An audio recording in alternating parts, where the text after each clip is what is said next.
Коопсуз шаар долбоорунун алкагында Бишкек шаарынын көчөлөрүнүн 10 кесилишинде адамдын жүзүн аныктаган камералар иштей баштады. Бул тууралуу маалымат технологиялары жана байланыш комитетинин жетекчисинин орун басары Кубаныч Шатемиров жогорку кеңештен транспорт, коммуникациялар, архитектура жана курулуш боюнча комитетинин көчмө жыйынында билдирди. Шатемиров белгилешинче, бул система сыноо режиминде турат. Көчмө жыйында депутаттар долбоордун аткарылышы боюнча бир катар сын пикирлерди айтышты. Жыйын жол кыймыл коопсуздугун камсыздоо боюнча башкы башкармалыктан мониторинг борборунда өттү.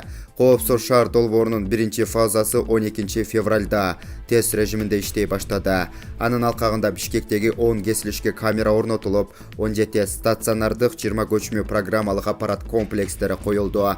12 марттан тарта ишке ашат деп пландалган экинчи фазасы 2 жума кечигип башталарын буга чейин долбоорду ишке ашырып жаткан Вега концерни кабарлады.